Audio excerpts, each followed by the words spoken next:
কি গরম পড়া পড়েছে, আর পাচ্ছি না। মা, ও মা, এক গ্লাস পানি দাও তো।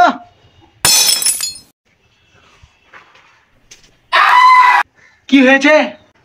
তোর কি কোনো কাজ কাম নাই? সারাদিন টোটো করে ঘুরে বেড়ানো ছাড়া 2 টাকা ইনকাম করার মুরদ নাই, আর সারাদিন টোটো করে বেড়ে বেড়ায় খালি। ঠিক, আবার বাড়িতে এসে শুরু হয়ে যায় পানি দাও, ভাত দাও, তরকারি দাও। আমাদের কি কোনো কাজ কাম নাই নাকি তুই মনে করিস আমরা তোর চাকর? না মানে কি বেয়াদব? আমার প্যান্টের পকেটে টাকা ছিল, আমার টাকা কতি, আপনার টাকা কতি আমি কি করে বলবো? আমার টাকা আমার পকেট থেকে চুরি করে আবার আমাকে বলছিস যে আমি কি করে জানবো? তুই জানবি না তো তোর মা জানবে নাকি?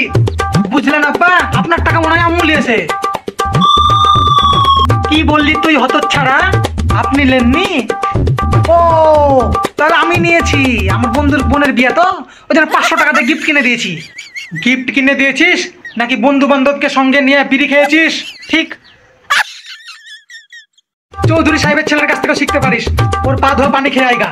দেখ ছেলেটা কত বছর পাস করলো, এবছর সরকারি চাকরি করছে, তো আবার ব্যাংকে। আর তুই 3 বছর আগে পড়াশোনা শেষ করেছিস। সরকারি চাকরি কি একটা বেসরকারি চাকরি তুই জোগাড় করতে পারিসনি, অপদার্থ কোথাকার। থামুন আব্বা, চৌধুরী সাহেব একজন মুক্তিযোদ্ধা। সেই মুক্তিযোদ্ধার কোটায় তার ছেলেকে সে ব্যাংকে সরকারি চাকরি নিয়ে দিয়েছে। আপনি কি মুক্তিযোদ্ধা? ঠিক না। আপনি মুক্তিযোদ্ধা হবেন কেন? আপনি তো 1971 সালে পাকিস্তানি বাহিনীকে মারা বাদ দিয়ে জনসংখ্যা বাড়ানোর জন্য মাঠে নেমেছিলেন। ঠিক।